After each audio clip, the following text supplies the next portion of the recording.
Welcome to the National Entrepreneurs Association Presents Entrepreneur Town Hall Meeting, Overcoming the Impact of a Pandemic. I'm your host, Dr. Zalanya Allen, and if you have been attending our meetings for a while, you already know that we are very positive here at the National Entrepreneurs Association. And our hope is to provide you guys with a lot of encouragement tonight. So this is our agenda for tonight. We are going to have an icebreaker, and then we will do a little networking. And then we'll go right into the panel discussion. Each of our panelists will introduce themselves.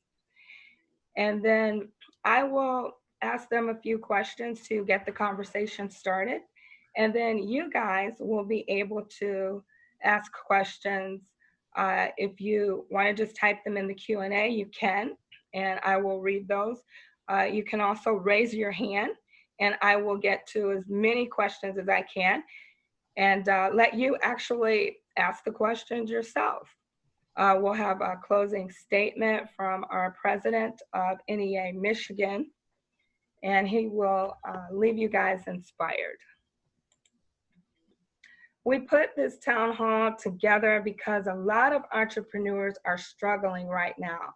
Some of our members have let us know that they are uncertain and even afraid about what the future holds for them. It's been estimated that as many as 40% of small businesses will close their doors.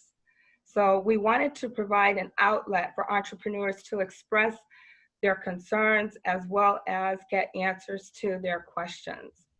So let's begin by welcoming our distinguished panel of experts, entrepreneurs, and professionals.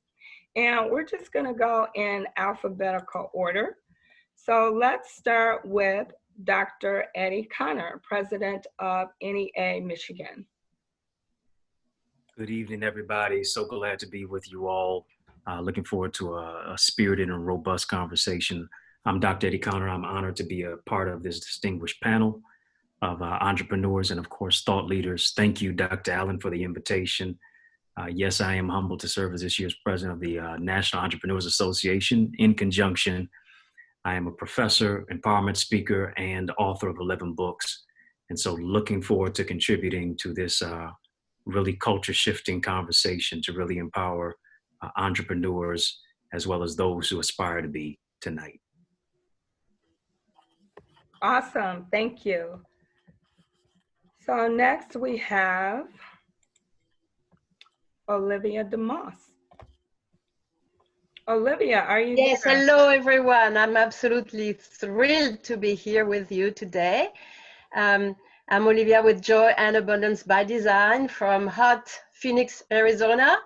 And I enjoy working with business owners who want to have more clients and impacts and more sales and profit, but they are sick and tired of having low energy and being unhappy with their life.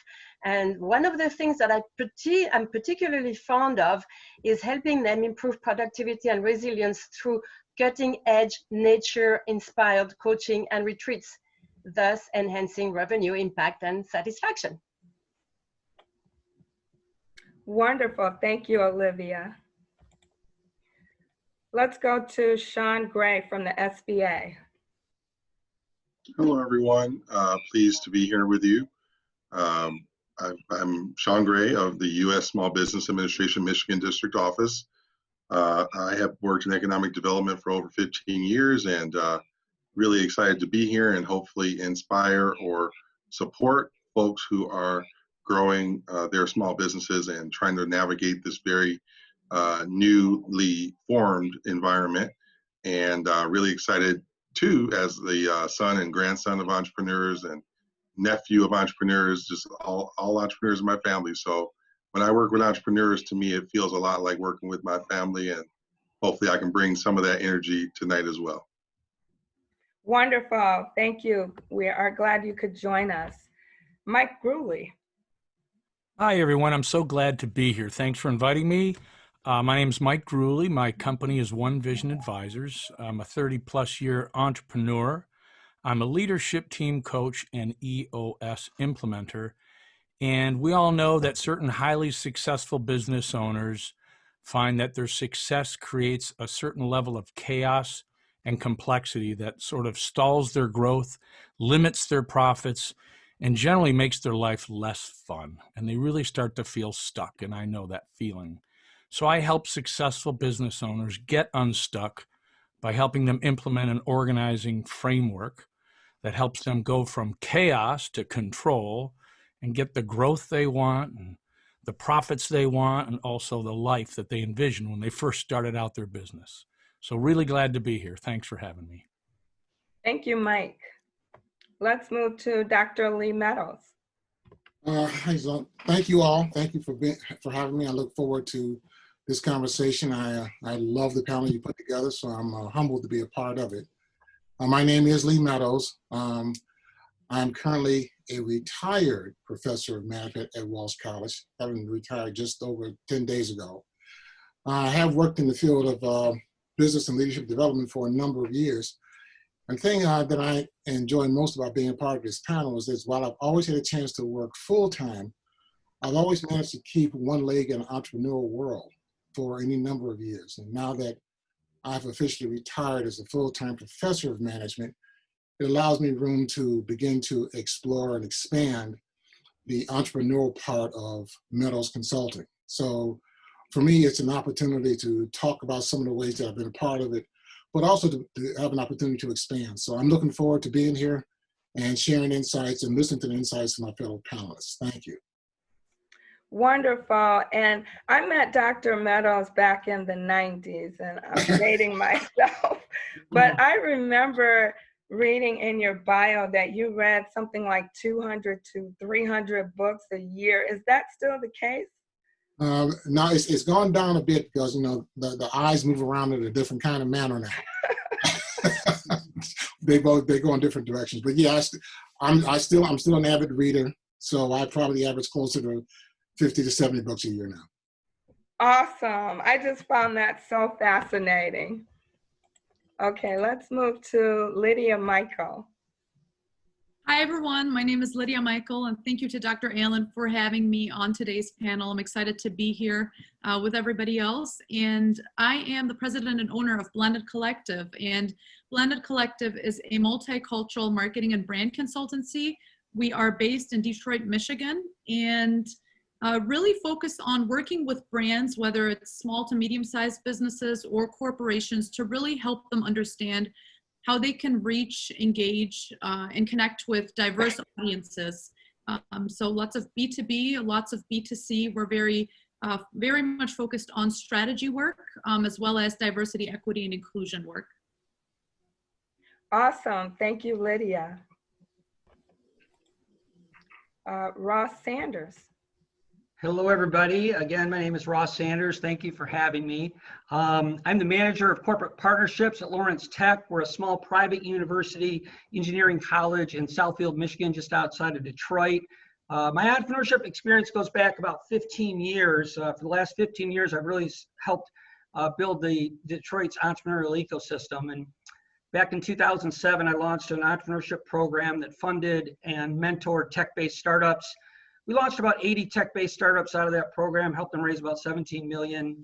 And then last October 2019, I helped launch a hardware accelerator, which helps hardware entrepreneurs in the Detroit area tap into all the manufacturing resources in the Detroit area, which only makes sense when you think about the strengths of Detroit and its manufacturing prowess.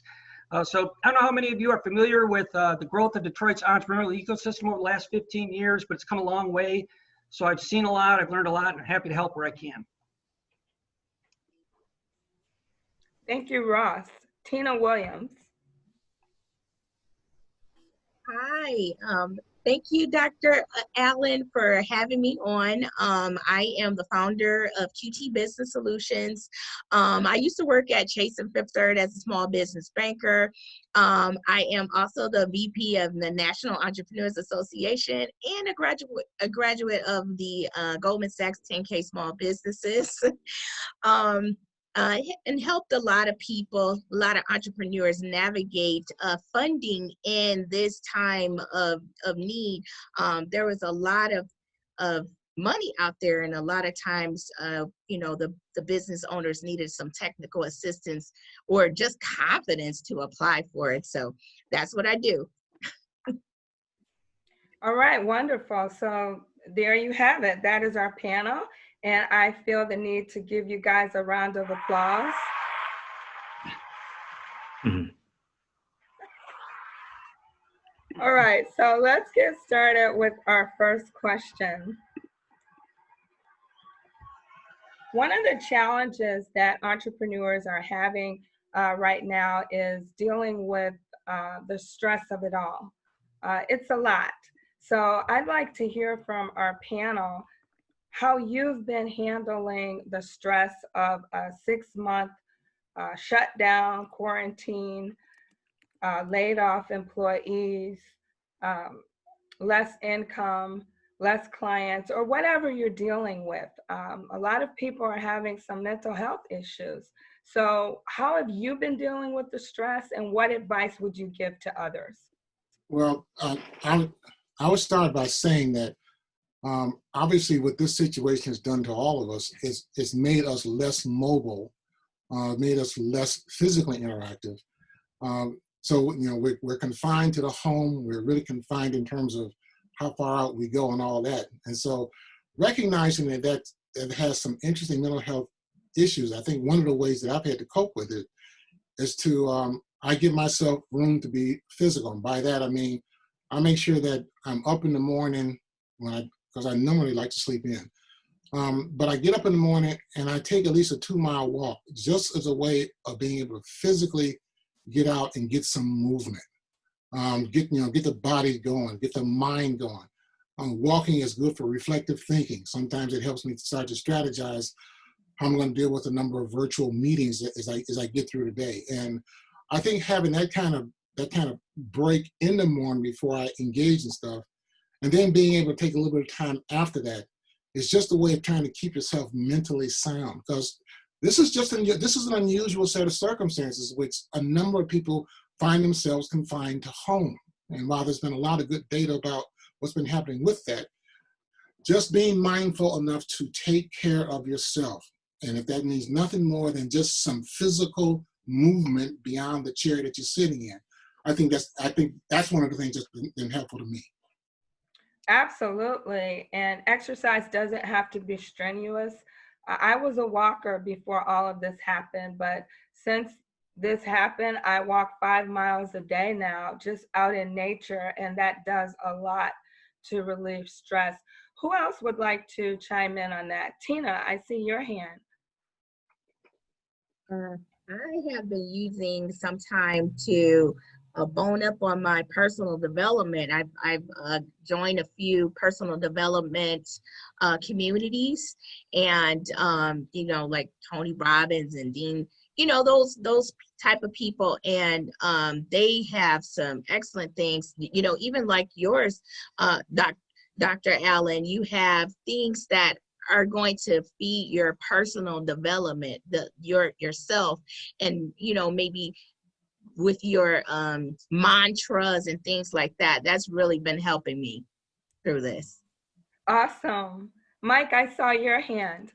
Yeah, great answers by Tina and Lee, because I think a lot of it is just being able to calm yourself. And walking has been great for me, but the other thing I've tried to do is disconnect a little bit and kind of create a clarity break. So I know we're used to always running fast and hard. Our phones are going and laptops and that sort of business. But I walk in the morning and I try not to listen to anything, just let my thoughts go, maybe hear the birds, no books, no anything, and just gives me that even a half hour to just get some clarity. Because I think the thing that causes stress, change causes uncertainty, and uncertainty causes stress. And so if we can allow ourselves to just let our thoughts go, I think sometimes, at least for me, I start to get a little bit of clarity about the uncertainty, and it brings the stress levels down. So it's a combination of the exercising, but also letting my mind just think about what it wants to think about instead of listening to all the outside things all the time. Okay, Ross. Yeah, I'll chime in on this a little bit. I would agree with all what the panelists said. I think taking care of your personal health is very important. Separating work and personal is important too. The only thing I might add to that is I think I would look at like as bad as the crisis is, I think people need to look at what opportunities it creates for them. And if you look at it that way, it can actually be, in a weird way, somewhat exciting. If you look at, I'm with the University of Lawrence Tech, and we have face-to-face classes, and it's very important. We're an engineering college, and we have face-to-face classes. But what we had to do is pivot our model, and we had to go to a more online model. And now we are so much stronger as a university as a result of it, that we've got some things in place that we can reach more students. I think it's really helped us in certain ways strengthen ourselves. And I think as entrepreneurs look at that and they think, hey, what opportunities does this create? I mean, obviously a lot of bad things have happened, right? But what opportunities does it create? What opportunities does it create to pivot your model? And when you start looking at it that way, in a weird way, it can be kind of exciting. And just I think everybody needs to know that when this is all over, they're going to come out of this stronger. The businesses will be stronger. They'll be better prepared to adapt. They'll be more online. I think there's a lot of positives that can come out of it. And I think if you focus on that, it helps with the stress. Awesome. Thank you, Ross. And I'm seeing two groups of entrepreneurs right now. You have entrepreneurs who are thriving and who have been able to pivot their business and adjust to the pandemic. And then you have those who have not been able to make the adjustment and are actually starting to close their doors now. We've seen a couple close their doors. So I want to move to funding.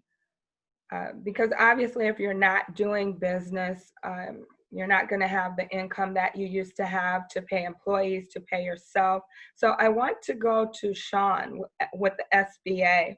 Can you talk about the programs that you guys have been offering as far as the PPP, the emergency funding? How has that been going? I know a lot of entrepreneurs are running out of funds because this has gone on so long. So how's it going?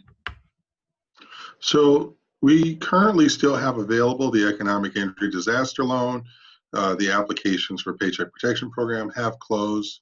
We're hopeful that if there's another revision to the CARES Act, that there'll be an extension to the applications for PPP, just because there are still funds left technically in that program. So the program itself has expired, but there is still funding. It's just waiting for reauthorization effectively. So we'll see what comes. We don't have a crystal ball, but we're hopeful that in the next revision, there'll be some extension of PPP. We've seen a lot of businesses receive the funds for that and use it to keep their doors open. Some received it earlier in the process before there were revisions to it, where you could actually utilize it, within a number of months, as opposed to a sort of just several weeks. And so some businesses had difficulty deploying those funds because they received the Paycheck Protection Program disbursement earlier in the program when there were very strict limitations that maybe would have disallowed them from really deploying the funds when they could actually be open based on the state's regulation. So we've seen sort of mixed results, but definitely lots and lots of money has been dispersed through both programs in Michigan. Economic Injury Disaster Program is still available. The loan program, the Advance closed some time ago as well. The Advance, which was a grant program.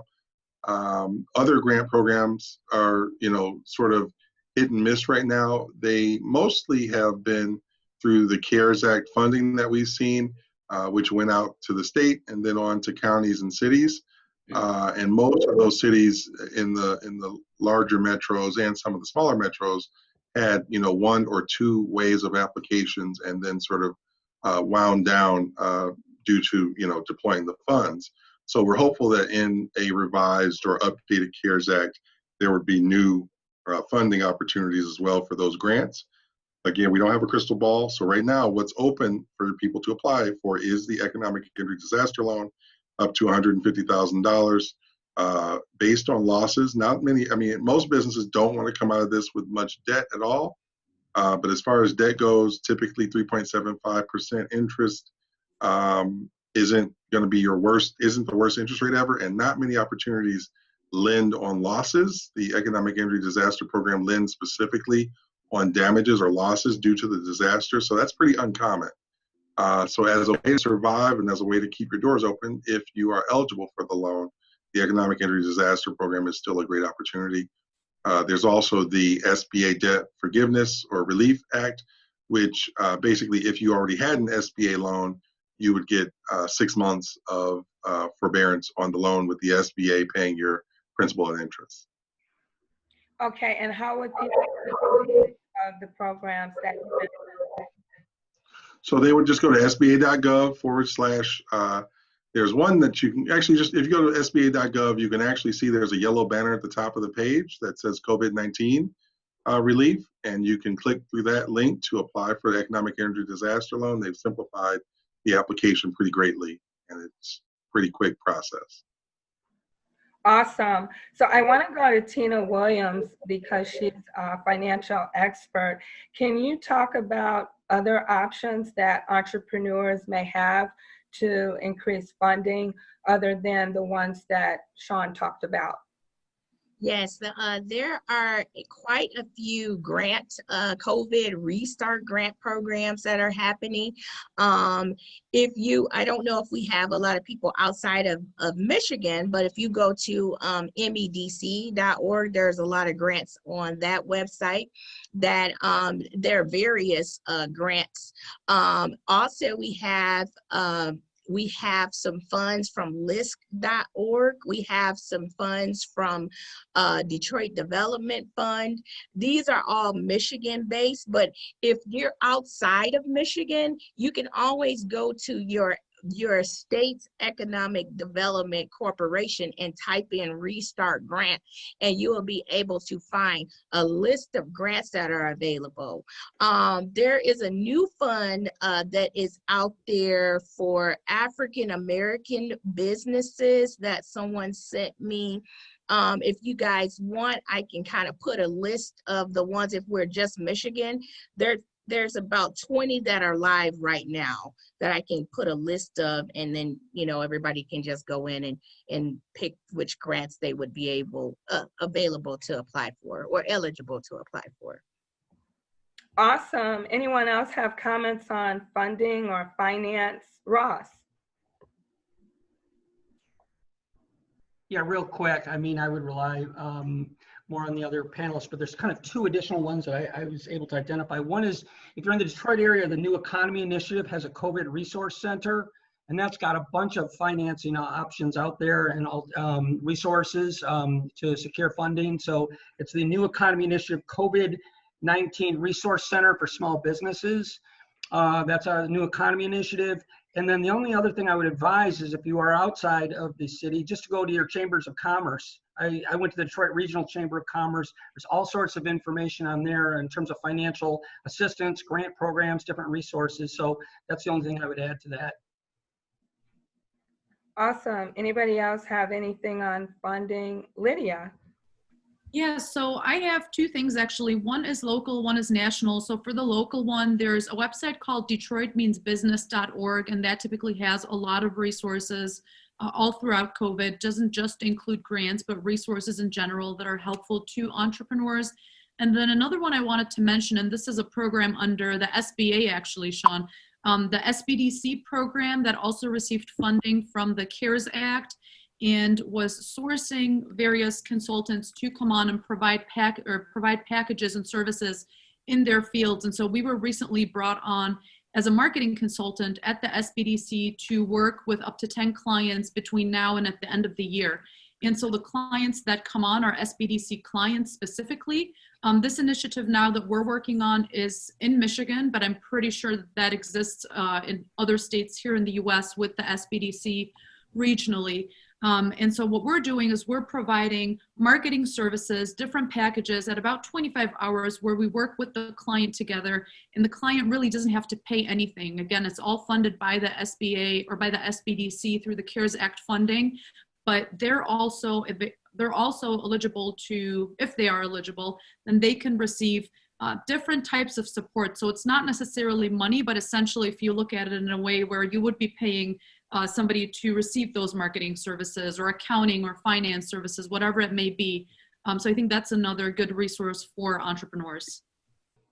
I'll just echo that on a local as well as a national aspect. The Michigan Economic Development Corporation is providing resources for entrepreneurs and businesses that are needing assistance, especially to reopen. So that website is michiganbusiness.org.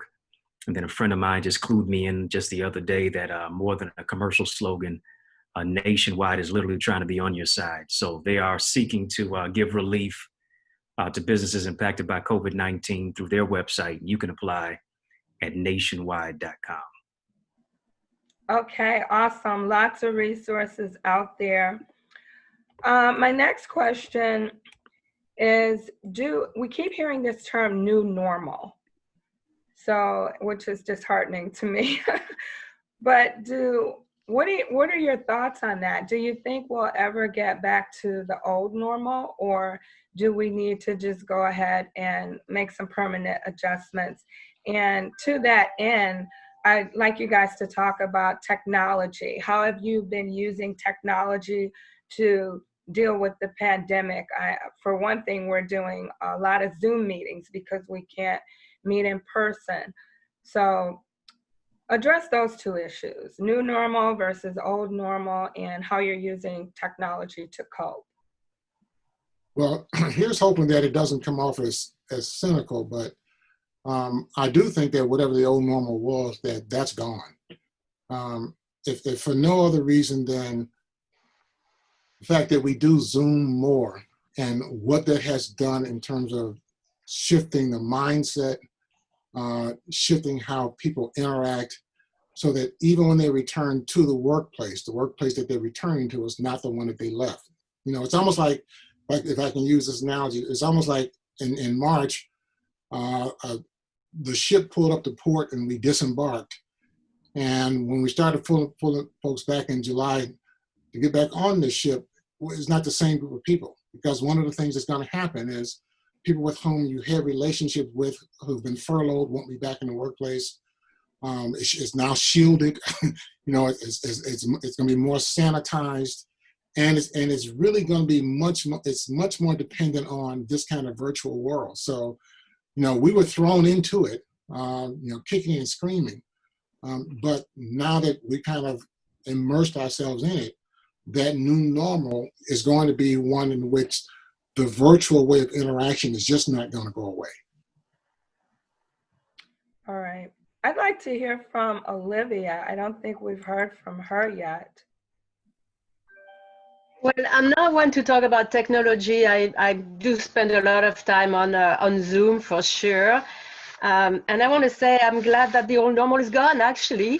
I don't want to be negative, but it was mostly about competition, greed, corruption, abusing the weak and abusing the planet.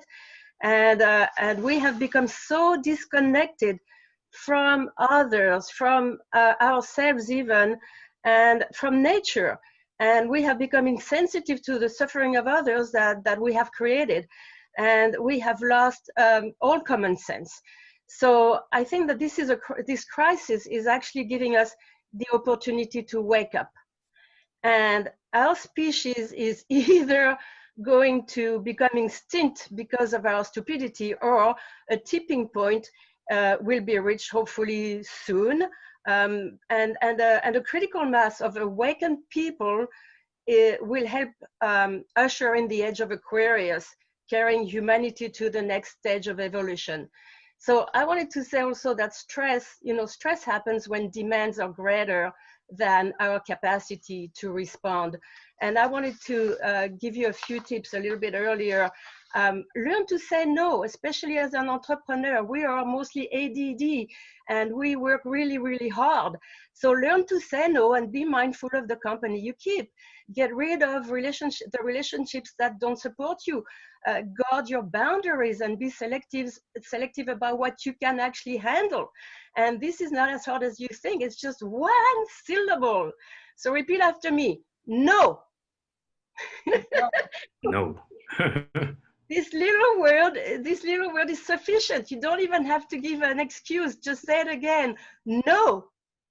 No. You see, this is easy, isn't it? Okay, awesome. I'm glad you chimed in with that, Olivia, because you are the joy and happiness expert. So I want to remind everyone that this call is being recorded and we will post it. There's a lot of information here, so don't worry about if you don't catch it all. Ross, I saw your hand. I know you're a technology expert. Can you talk a little bit about how we're using technology to cope? Well, I don't know if I'd call myself a technology expert, but listen, I think that I think the net is positive. Actually, the disease has done a lot, right? The virus has done a lot, but I think the net in business is positive. I think these businesses are going to be stronger as a result of this. I mean, you look at restaurants now; they have outdoor seating, they have delivery. These are services that they did not have before. If you look at your own experience, Dr. Allen, with these events, you know, I'm on the board of the NEA, and we had lots of conversations about face-to-face events versus, you know, virtual events and how you can reach a larger marketplace in a virtual world. And it kind of forced us to do certain things, right? And I think as a result of it, you're a lot stronger. And so I think that, you know, this forced us to use technology to some degree. And I think the net is that we are going to be stronger as a society. We're going to be smarter. You know, this may not be the last virus that comes, right? We're going to be better prepared. Restaurants are going to be better prepared for future ones. We're all going to be better prepared. And I think our business models are going to improve. You're going to be able to hit more people, Dr. Allen, with your events and things. And so I think you got to look at, you know, what the opportunities are in this horrible crisis. You need to look at what the opportunities are and capitalize on those. And certainly technology has facilitated that. So that's my 2 cents on technology and kind of its impact with respect to this virus. All right, who else? Jump in. Mike, I see your hand. Fantastic comments, Ross. I love that. You know, when people say new normal, old normal, I've always thought that's kind of weird because as all of us being entrepreneurs, we're so used to change. The change is what drives us. You know, who would invest in a stock market that never goes up or down? Nobody would. We live in the world of ups and downs. And so when people say new normal, old normal, we need to embrace change. Change is where our opportunities lie.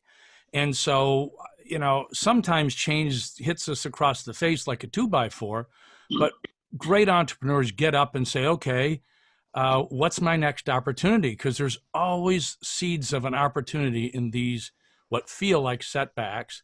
And to what Ross said, oh my gosh, that's exactly what we're seeing.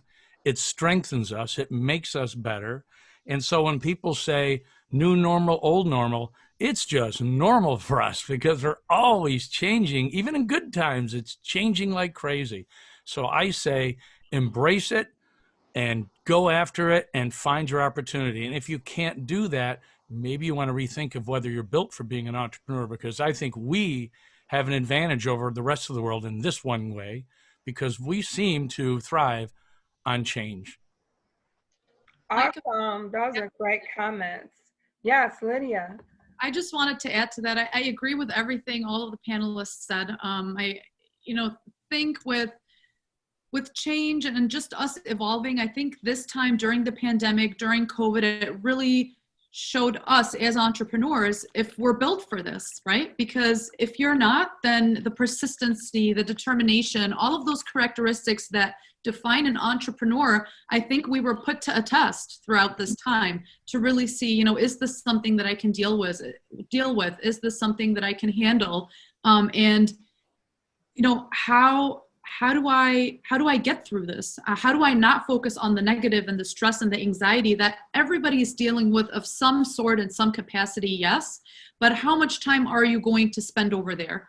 How long is it going to take you to get over to the other side and realize that there are actually opportunities for me in this space, and it's up to me to define that and translate that into action, into money, into whatever resources I need as an entrepreneur and as a business. Okay, I'll- awesome. yes. As I'll, entrepreneurs, I think we naturally have to be flexible, right? And be able to change on a dime. Eddie, I hear your voice. Dr. Eddie Connor. Yes. Yes. You know, with all of this wealth of wisdom that is really being shared tonight, you know, I think really with that, the only thing constant is change. And what we have to do is we have to be intentional. We have to be intentional about what is or isn't essential. You know, if you think about the whole technology aspect, we've gone from brick and mortar to click and order, from footprints to fingertips. And so in that whole aspect, challenges create champions. And if you don't evolve, you really won't be involved. And so even if you think about it, according to the Tampa's Entrepreneurship Center, it said this pandemic is going to yield what can be deemed as necessity entrepreneurship. And that really just means where people have to do more than just look for a job. Unemployability will create the necessity for people to create a job. And so I think this is the most opportune time for us to transform our contacts into contracts, to really take our ideas and create income, to literally leverage our income and make an impact as well. And so necessity is the mother of invention. And so seeing what people need in this day and time and creating something from nothing can do everything in and for your business. Awesome. I just wanted to say one thing too, that I think that having sort of tried to coach lots of entrepreneurs over the years about their sort of best uses of their time, one thing that's sort of making you step outside of your shop and having your staff be outside the shop or working from home can be that, you know, we know there are some micromanagers out there. And this is a really tough time to micromanage people. And so hopefully that's making some folks step back and, you know, really assess who they do and don't trust on their team, and maybe make some different decisions going forward in the autonomy that they give their team members or who they hire. And so hopefully people will sort of build their teams around that trust and around, you know, being able to have staff that are autonomous and that are smart and who you trust. Okay, so I see that the audience members are starting to raise their hands, and you can do that literally or virtually. And as I said earlier, we'll get to as many of you as we can. I've been seeing Olivia for a while. So Olivia, why don't you chime in, and then we'll go to David. Yes, I'll be glad to. So I wanted to say that business is the best self-development tool. And now is the time to show the world what you're made of. And actually, all experiences can be used for growth. So ask yourself, how can I use this COVID experience for growth? What do I bring to the experience? And I would say, don't reminisce about the past. You know, you have to reinvent yourself, as somebody said earlier. Yes, we do have to reinvent ourselves and our business all the time, and especially now. And also, I want to say, stay connected, because we work so hard and we're so focused on our business, we might sometimes have a tendency to isolate ourselves in addition to the mandatory isolation, right? So I want to say, stay connected. I read that loneliness is as lethal as smoking 15 cigarettes a day, and that lack of social connection increases mortality rate by 30%. So, and also, I would encourage you to reconnect with the fire that you had when you first started your business, and to refresh your vision for your business and for your life. So that's it for now. Okay, that's great, Olivia. Thank you. Oh, one more thing, Zalonia, I wanted to say also. Focus on joy. Of course, that's my thing, you know, focus on joy. What brings you joy? What makes your heart sing? You know, one of the things I love to do is kiss my cat on the nose, and watch the birds in the garden. Make joy a priority. And I can tell you, as a certified therapeutic laughter practitioner, I know that sounds really weird, but I make people laugh for healing. I can tell you that smiling and laughing flood your body with feel-good hormones that boost your immune system. And it makes life a whole lot more enjoyable. It is free and it is contagious, and it's the good kind of contagious, right? And the ripple effects truly are magical. You just never know how your smile could impact someone else. And I believe that more joy in people's hearts will lead us closer to peace on earth. Wonderful, absolutely. And that's really important, Olivia, because stress is the #1 cause of illness in the world. Your stress manifests into physical and mental illnesses. So find ways to laugh. David, did you have a question? Actually, I just wanted to add to the panel. I noticed earlier they had mentioned about layoffs and how that can actually be the genesis for entrepreneurship. And I've experienced that myself. I've been laid off recently from an aircraft company out in Connecticut.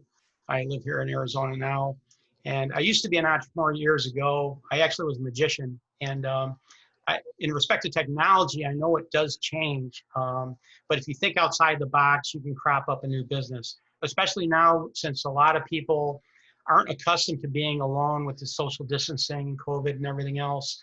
And as Olivia had mentioned, we're in the age of Aquarius. So basically we're in the age of a new consciousness age. And I do think there will be a separation between people that are into technology and people that are into, not to sound new age or anything, but I do think a lot of new businesses will be created based on the emotional, the spiritual needs of individuals, and especially now. And so I think a lot of businesses, whether it's meditation, whether it's yoga, whether it's anything that you can think outside the box related to that, I think they will be very successful. And yeah, I just wanted to add to that, to what Olivia had said. Okay, that's awesome. Did anyone have anything else on the technology piece, or are there specific apps or software programs that you guys can recommend that will help entrepreneurs? I was just about to say that, Dr. Allen. You read my mind. So right in the beginning, my assistant, she was afraid to come into the office. Everybody was afraid. We didn't know what was going on. My aunt actually passed from COVID right in the beginning. So I literally was just afraid. I didn't know what to do. It wasn't that people didn't call us. It's just I was afraid to come into the office. So I had to pivot very quickly. So I started using one of my business partners here. She suggested Ring Central, and I really love it. So basically it allows us to see who's available to talk, and we can talk to each other at the house. We can do video conferencing with that. Tag each other in teams, and then basically customers can call into my assistant or my business salesperson without them having to give out their personal telephone number. And I can see what's going on with that. I loved it. Right in the beginning too, cash was a little bit tight because people weren't spending money. So a lot of entrepreneurs didn't know that the unemployment was opened up for people that were self-employed too. So as long as you had a gig, there was a spot on there that says that I'm self-employed. You were able to go back to January 27th. And so up until the point where I got the PPP, I was able to get a lump sum, for unemployment from that moment, from the January until, when we started picking back up in business, because I actually shut down because I was afraid. So it wasn't that we didn't have business. It's just that I wasn't doing the business, and we had to pivot. The other thing that we started using, of course, was Zoom. And then our CRMs became very, very, very necessary. So I would say the technology, Ring Central, CRM that we use, and then the ability to go live in Facebook and LinkedIn, and all of those, and live streaming. Oh yeah, I use a streaming software to stream to several different places at the same time when I do my lives. And so I'm starting to actually get more than before before COVID. So those were some of the apps that I use. Okay, that's awesome, Tina. Thank you. Any questions from the audience at this time? Okay, I see Van's hand. Go ahead. And first of all, I want to thank and appreciate all the panelists. And one question that, that comes to mind, I know in NEA, which, you know, I'm a board member, we talk a lot about, you know, our mental state, mindset. And so one of the questions, I know there's a couple of motivational speakers on here, Dr. Eddie Connor, Zelanya, so, and anyone else who might want to chime in. Mental toughness is, how important is that? And is that something that's acquired, or is that something that you just have naturally? And the reason that I ask that question, because, you know, right now during the pandemic, you know, I find that a lot of people, they get to a certain stress level and just kind of like check out. You know, everybody has a breaking point. And so I always try to practice mental toughness, but then is that the same as meditation, or is it something different? Because athletes develop mental toughness, whereas other individuals meditate and relax. So, you know, can you talk a little about that? Is that something that you acquire? Is it natural? I think it's both. I think for some people you can acquire it through experiences.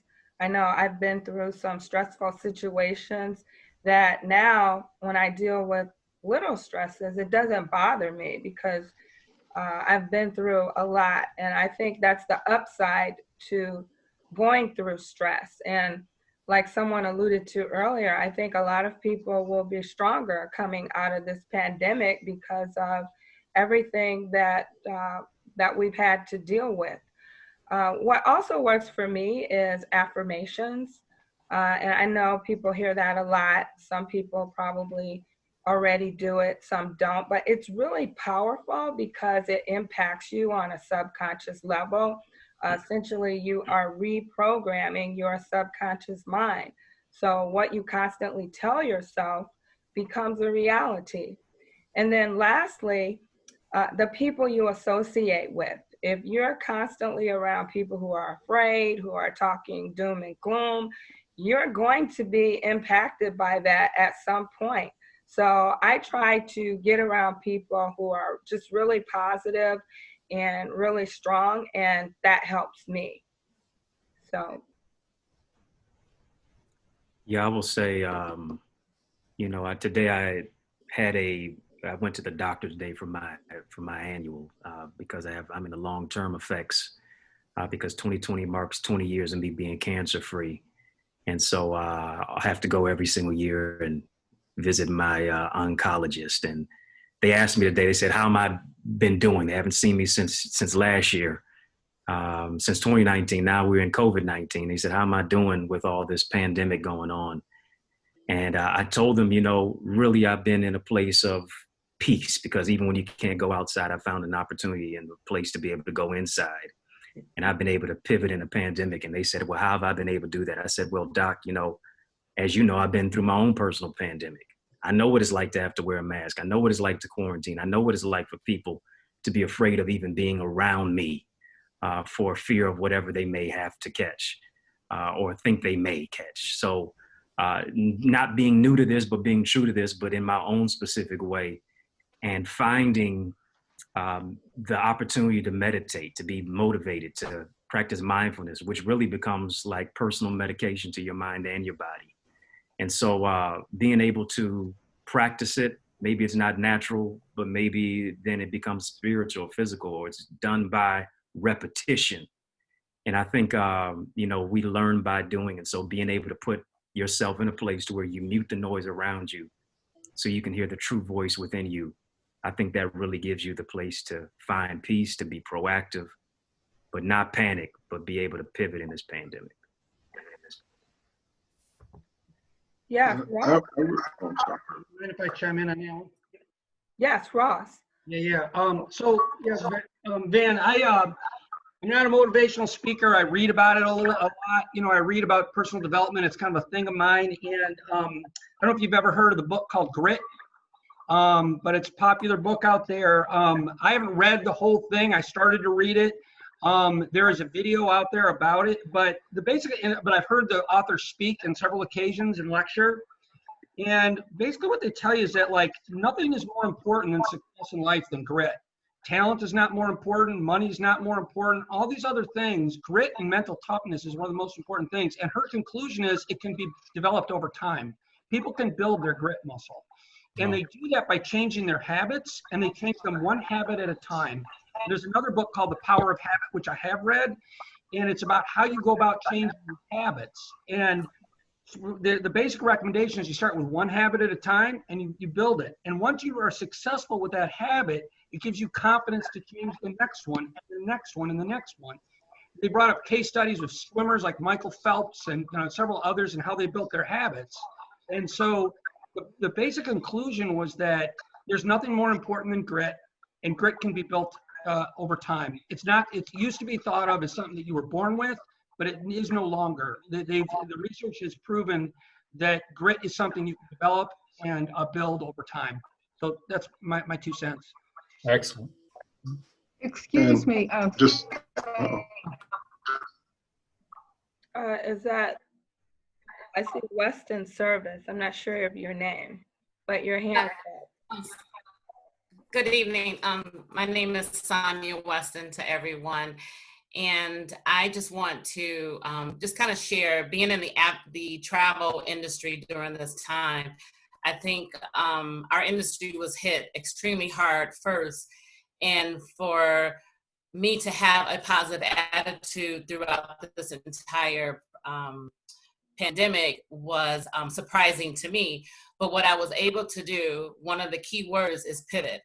And not only pivot our business so that we can survive, but also pivot the way that we work with other people, reach out to our positive, mentors, or as myself, I am an alumni of the Goldman Sachs 10K program, and we were able to congregate together with like minds and just support each other early on.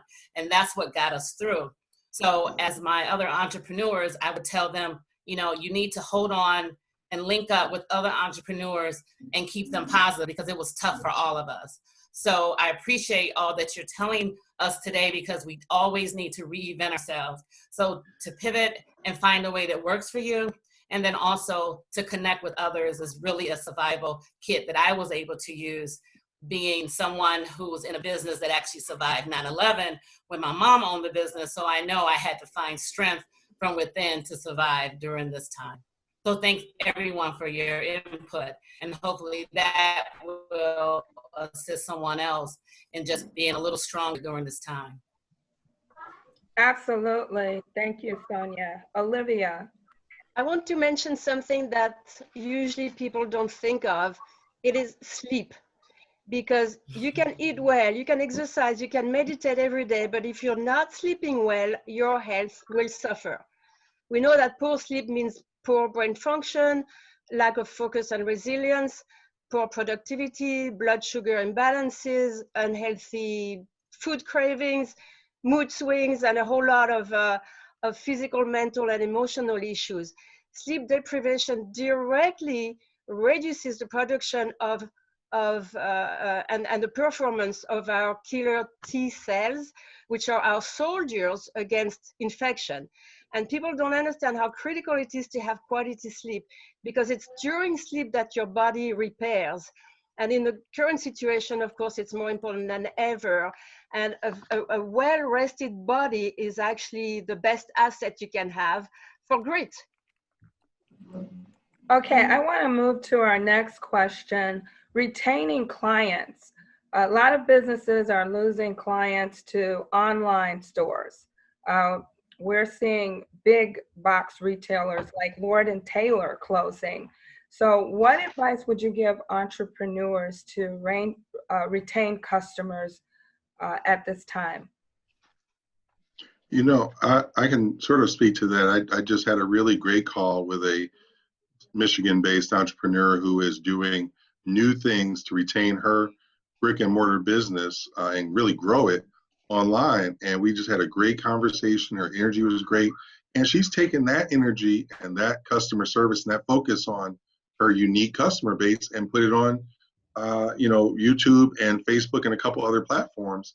And it's been, doing some really amazing things and growing her, market share and growing her share of sort of people who are looking for the product she offers. And so one thing is that when we think about whatever our differentiator has been, if it's something that we can share in a more broad way with technology, then in some instances we have an opportunity to share our expertise or our passion more broadly. And we just have to make sure we research the correct channel to share that product and that thing that differentiates us from Amazon or whoever else they might be going to. Absolutely. Anyone else want to chime in on retaining clients? Mike.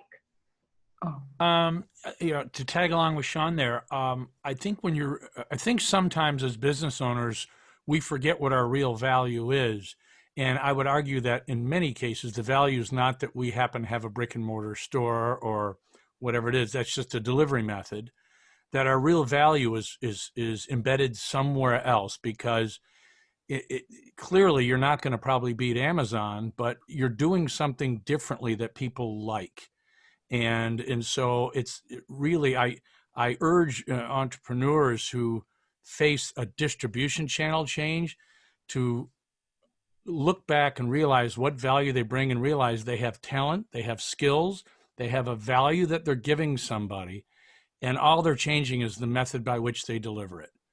And so if they can find that different delivery method, they still have great value, they still have great impact, they still have differentiators, and it's just a different delivery method. And so I would hope that entrepreneurs don't lose hope because just their delivery method has gone afoul, which it can.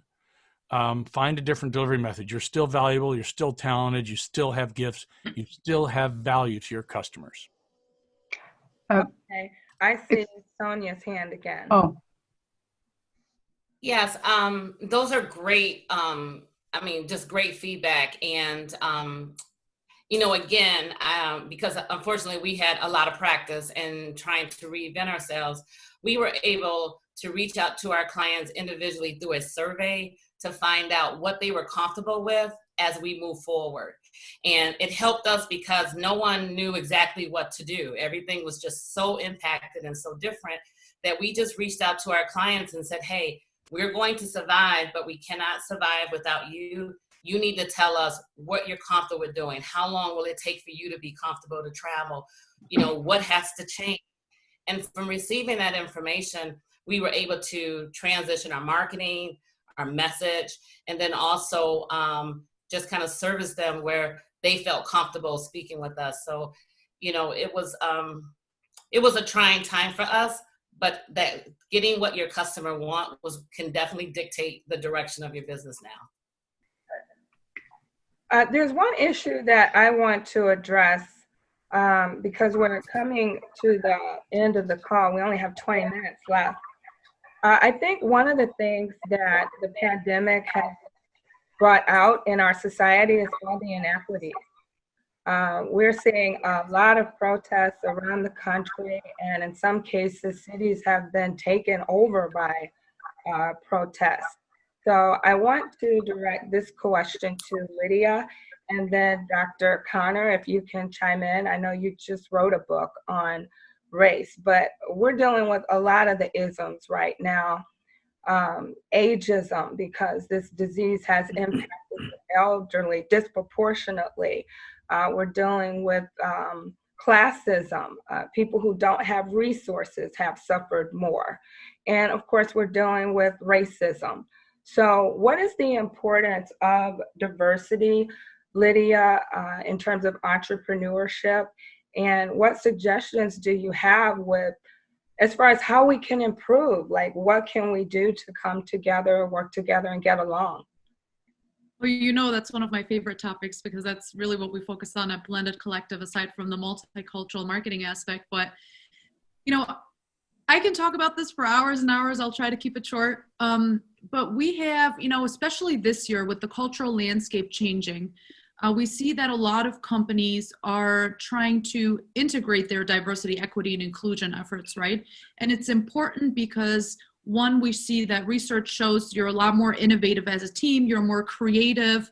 A lot of that also contributes to your bottom line, to your profit, essentially, as a business and as an organization. And so having that diversity in-house, of course, is really important when it comes to your talent, your workforce, and all of that. However, especially this year, it's become a trend. It's become a topic, right? It's a hot topic. And so we want to make sure that companies, the important thing is that you're doing this in a very authentic and genuine way.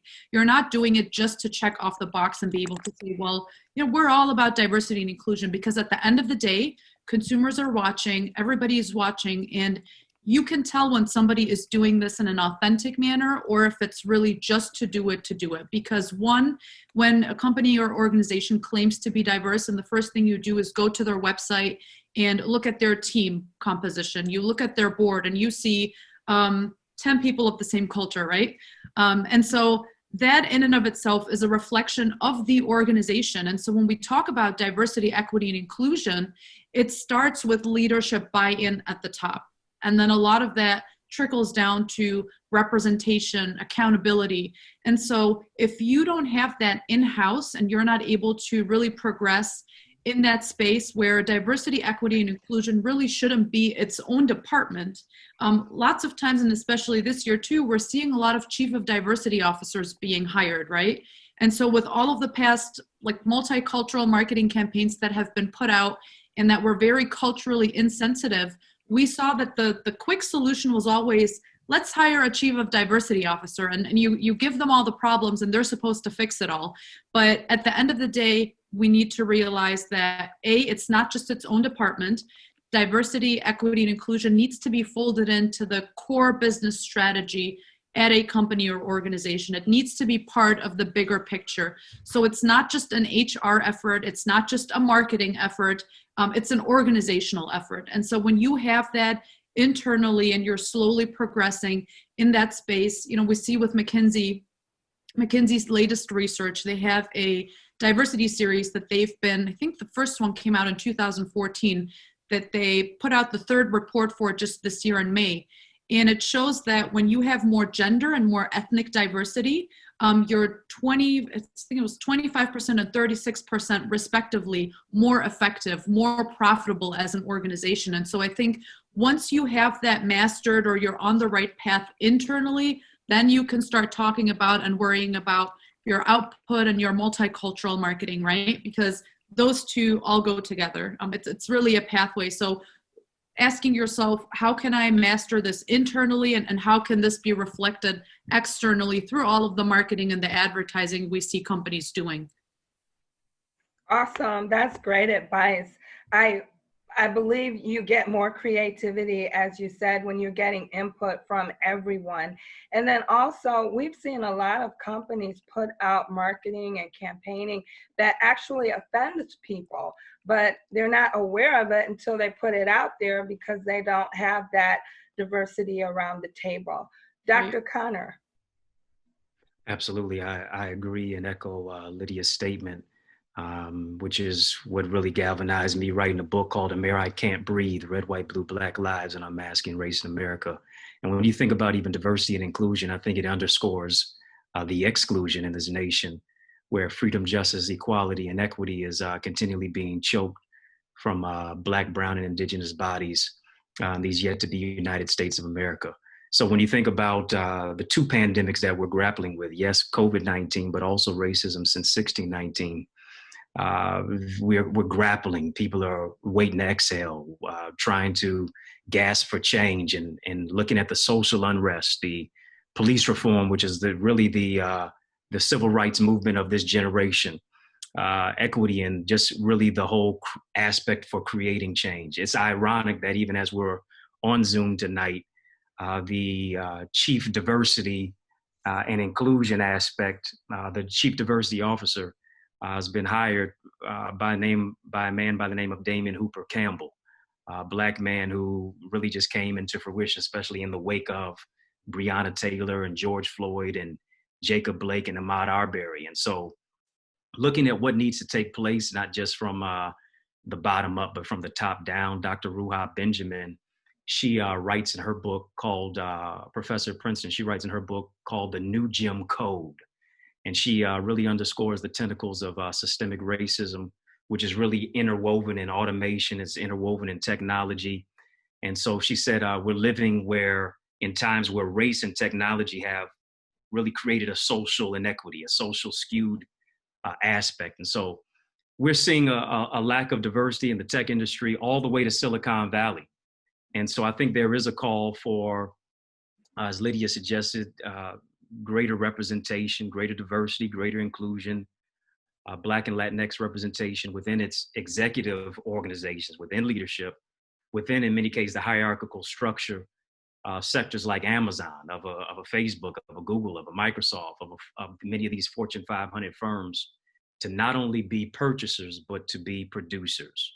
It's a clarion call to not only just be consumers, but to be contributors in a skewed systemic structure of, in many cases, what we're experiencing of organizational and institutionalized racism.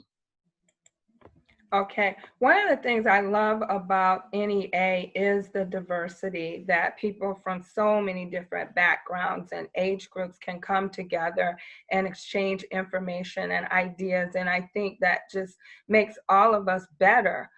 But I think, again, what COVID-19 has done is just highlighted all of these inequities. And I believe that the answer is for us to come together. We're stronger together. Dr. Lee, do you think that that's a possibility, or will there always be division in our society? Oh, well, I tend to be more upbeat than that. I think it's very possible, but like anything is possible, it's going to require a lot of work.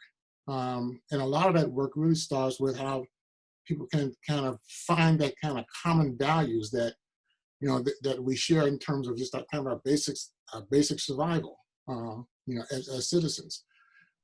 As you know, as the other panelists were speaking, I was reflecting on the fact that, you know, one of the interesting struggles that business has is its role as a profit-making center and its role as a social catalyst, and that oftentimes business isn't proactive around being a social catalyst, is more reactive.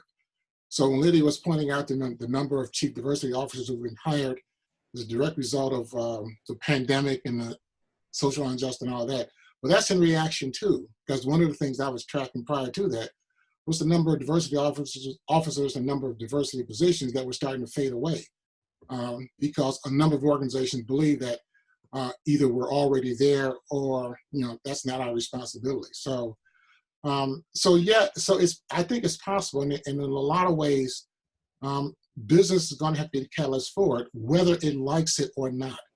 And part of being the catalyst is that it has to look at how it handles its diversity, inclusion, and equity. I mean, Lydia talked about this so eloquently, but it's just a major piece of it.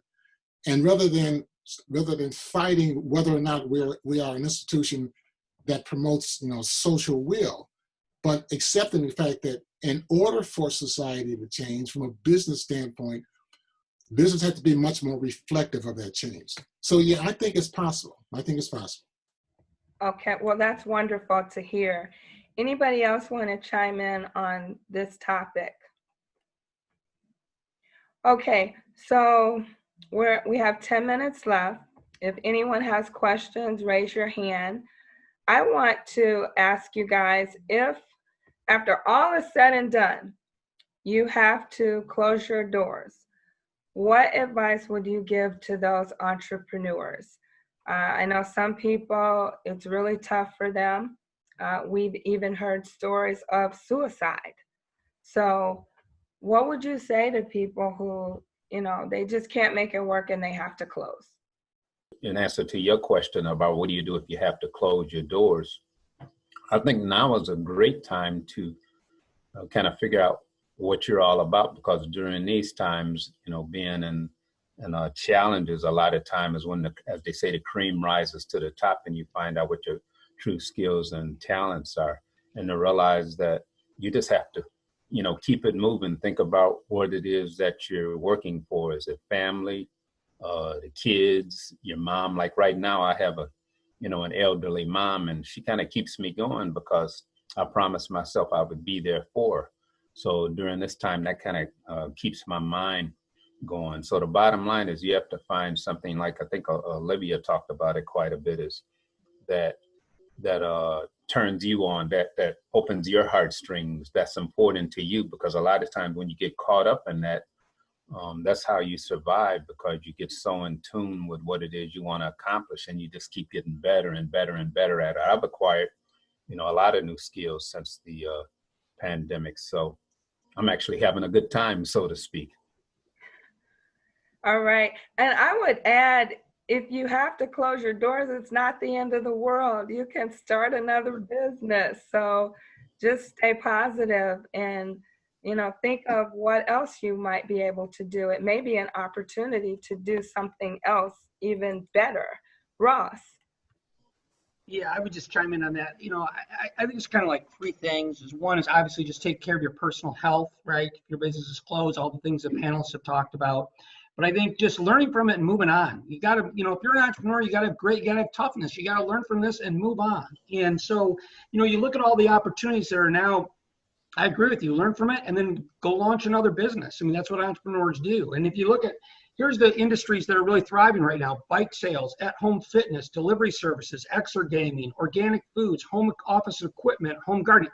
You got to look at these opportunities and explore them. And so I think that's really important. There's an article out of Bloomberg.com. It's "My Bar Failed Because of COVID, and Here's Why I'm Happy About It." And it's about a guy who pivoted his business model. He closed his bar, he changed his model, and now he's having a lot of success. And, the entrepreneurs, I think a good thing to do is look at businesses that you look up to and look to see what they're doing during this pandemic. I guarantee you they're not sitting there wallowing around. They're figuring out how they're going to adjust their model. And if their model didn't work, they're figuring out what the next step is. Of course, they took a hit. Of course, there's, personal repercussions there. But at a certain point in time, you got to get up off the mat and keep going. Challenges make champions. And that's what it is. And one thing, if I may, Dr. Allen, I'm pretty big on like words. And so toughness for me is probably not the word that I usually use with entrepreneurs. The word I usually prefer is resilience. I think Lydia mentioned the word resilience too. Sometimes when we build ourselves and build up within ourselves toughness, we sort of tamp down our sensitivity. And sometimes too, once you get known for being tough, you tend to like to do the thing you're known for. So we get beat over the head, and then we go find a new way to get beat over the head to make sure we're being consistent with our tough brand. So really, resilience for me is what I strive for. I got 2 daughters, and people say, oh, they're going to be very tough because I'm very stern with them. I'm like, no, I want them to be resilient. I want them to be able to take their lumps, understand those lumps, and be better as they move forward. I don't want them to sort of get good at getting beatings or getting good at getting dressed down. It's like, no. I'm going to build you up so you understand how to bend, how to be fluid, and how to do something new when it's time to stop doing what you've been doing. And so, I told a few people, this is going to be, if you were in a cycle where your business, due to external or internal factors, was going to have some headwinds anyway, this is not a bad time to lay it down and to start something new and do something different. I always tell people, having done this for 15 years gives me sort of that, I came into it right in that 2006, 2007 window. I'm like, I can't think of a better time to have gone bankrupt, to have closed something, to have had all these horrible things that normally you feel the weight of weighing you down, or you feel people judging you or presuming you're not competent. Whereas in those windows, when we all have strife, we all understand, we look back and say, oh man, COVID, I understand. And so people instantly understand. And so it may be if there's a situation where you had external, internal factors that were leading you to challenges in the first place. And I saw that a lot early on in this pandemic, people who were forced to be closed for like a month, who were like up in Lansing striking, protesting. I'm like, dude, you're a month in. Like if you couldn't make it this month, we needed to talk 3 months ago about what's going on right now. But now we're 6-7 months out, and so many of us, we've seen those businesses that were already in trouble when this started, in many cases haven't made it, and they needed to pivot. So I would say if you're gonna have to lay it down, if you're gonna have to let it go, this is not a bad time to do that. But just be resilient, be thoughtful, be sensitive really to what those trends that Ross talked about. Be sensitive to to his point about bikes. I've been seeing people fighting over bikes and trying to order bikes and can't find them. Of course, that'll change in Michigan as winter comes on, but there's so many other opportunities to pursue if you're sensitive and if you're resilient. So I tend to try to get people to think about sensitivity and resilient, because sometimes tough can be a loaded term. One more thing too I wanted to add to that. Multiple streams of income is always a great way. You know, when one thing is going down, at one of my streams actually exploded during the COVID. So it was just like, you know, if you have multiple things, you can do multiple things. If you have the same target audience, you can do multiple things with the same target audience. Maybe they don't need this service, but now they need this one. Awesome. And I love what Sean said. If you're going to close, this is a great time to do it, because you can blame it on COVID. You know, if your ego is bruised. Or Mike, I want to get your comment. I love what everybody said. Fantastic. And I would add this, I've actually said this to people that have unfortunately had to close their businesses. And I said, I just want to put it in context. You've been here before. And when you started your business, you had nowhere near the experience you have now. You didn't probably have any money. You had not one customer. No one knew who you were, and you had no momentum, and you built this great company. And it's sad that for whatever reason you have to lay it down, but you can succeed. And you have more tools now and better tools now than you had when you built this other great company. Go forward with optimism and go forward with confidence that you're way more likely to succeed your second time than even your first time. Great. And I saw Sonia's hand up for a while. So are you good? Oh, Colette, did you have a comment? Unmute. Yes, okay, I'm unmuted. Okay, first of all, I wanted to say this has been a fantastic discussion. And of course, like you're saying, Mike, I've been here before because I've sold properties virtually way before the pandemic has happened. And what I wanted to say is join the National Entrepreneurs Association. Get connected with entrepreneurs so that you can brainstorm. I contribute a lot of my success with virtual real estate services to the National Entrepreneurs Association. I've been with this organization since 2012, and they have really helped my business grow. And we brainstorm about our businesses. We brainstorm about times like this. And so since you want to be, if you want to be a part of an organization like this, I'm telling you, that brainstorming really helped, and it really helped with all the affirmations and everything else that's going on right now. I can dial Dr. Zelanya Allen. I can talk to Van Allen. We had brainstorming sessions, every monthly on a Saturday, and we would brainstorm about our businesses and if we have to downsize or upsize or whatever it is that we need to prepare for. So get connected with entrepreneurs, network with different people, and you can have so many different people to network with, and then you can just brainstorm about what you need to do. Maybe you need to help someone else level up or something like that until you can do better for yourself. And so I just want to say, join the National Entrepreneurs Association. Thank you so much. Dr. Allen, can I make one last comment? Thank you, Colette. And I just want to say, I did not pay her to say that. I didn't know she was going to say that. No, I have to say it. I have to say it. Dr. Lee. Yes, because I want to underscore something that Mike and Ross and everybody else has said about, and Sean have said about, if it turns out that it doesn't work out, you got to do something different. Keep in mind that technology is the great equalizer now, and that if you've got to start again, when technology provides some of the best tools for entrepreneurs who want to start up or restart or become resilient or any number of things like that. Remember, that's something that for a generation of us who started, we didn't have access to these kinds of things. But between Zoom and Microsoft and Instagram, I mean, there are so many ways in which you can launch a new business or relaunch a business without having to go into a lot of capital. So I want to make sure people kind of keep that in mind if they find themselves in a situation where it's time to start all over again. Awesome, that's great advice. So we're going to have hear a really inspirational closing message from Dr. Eddie here in just a second. He's a phenomenal speaker, but I can't close without a couple of announcements. So really quickly, I just want to let you guys know we have our next big event coming up on October 23rd. It is our 2020 Entrepreneur and Small Business Conference. And this year, we're focusing on the future of entrepreneurship. We're going to be talking a lot about technology, funding, and financing. We have a phenomenal speaker.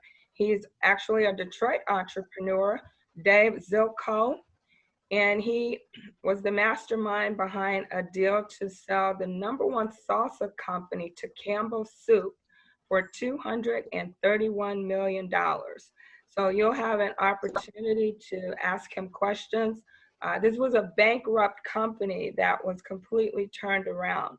And so much like this discussion, you'll have an opportunity to hear from an expert and learn from him. Also, I want to say that we are starting next month Power Networking Teams. You heard Colette talk about us coming together and brainstorming. Those were our mastermind teams. So once a month, you will be able to come together with your team of about 8 entrepreneurs and share what you're going through. Ask them questions, and then we'll have an educational segment so that each month you're learning something different. But you have to be a member to participate. Here is our contact information. You can get all of this on our website at nationalentrepreneurs.org. If you need to reach out to us, there's our phone number and email address. Our memberships are very reasonable and start at $225 and run up to $2,000. All right, so at this time, I would like to turn it over to our Michigan president, Dr. Eddie Connor. Thank you, Dr. Allen. Listen, I don't know about you, but you all just clap on your screen or something for yourself or for these incredible panelists. Thank you, Dr. Allen, for your vision and the inclusion of these amazing power panelists tonight. I just need somebody just in the chat, just a few people, just to type the word essential. Because really now more than ever before, we have to be intentional about what is or isn't essential. And really more than your house or your car, or even your business, yes, you are essential. There's a quote that suggests an entrepreneur is like one who jumps off a cliff and builds a plane on the way down without a parachute. And that's excluding COVID-19. And really beyond the hyperbole, there is a powerful imagery that I believe is painted in our minds tonight that really encourages us to know that there's risk and reward, but you really can't get the reward without taking the risk.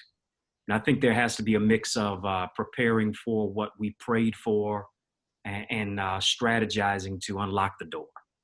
And really just like we're on Zoom tonight, so many entrepreneurs, maybe ourselves or the ones that we know, even as we're on Zoom, our vision has been blurry. They've allowed the situation to dictate to their vision versus their vision dictating to their situation. I think it's important to realize tonight that vision will take you where life circumstances can't keep you.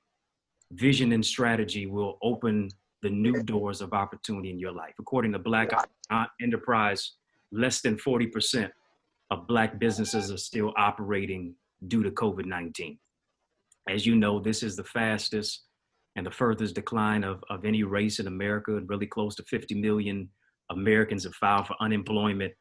And we're just in the 9th month of this year alone. We're literally living through a chapter in history that we thought we'd only read about. And really at the dawn of a new decade, we have already experienced the Spanish flu of 1918. We've experienced the Great Depression of 1929, and we've experienced the racial unrest of 1968. From Black Mamba to Black Panther, 2020 has been some kind of a year. You got to understand, this is not a return to normal. This is an exit from where it is that we have been, to forsake the familiar, because the most dangerous place in life is not when you're walking on water, but is when you're staying in the boat. You and I, we are in a unique time of creativity to cultivate what we would like the world to be. But at the end of the day, if you keep doing the same old things, you're going to get the same old results. If you do something different, you're going to see something different. And so tradition cannot be our Achilles heel of tribulation. Rather, it must be our gateway for inspiration. And the question I pose to you tonight, what are you doing now to create, to shift, and really to shape your future? Not just your new normal, but to shape your present and your future. You got to realize that you are gifted to galvanize this generation. This generation needs your gift.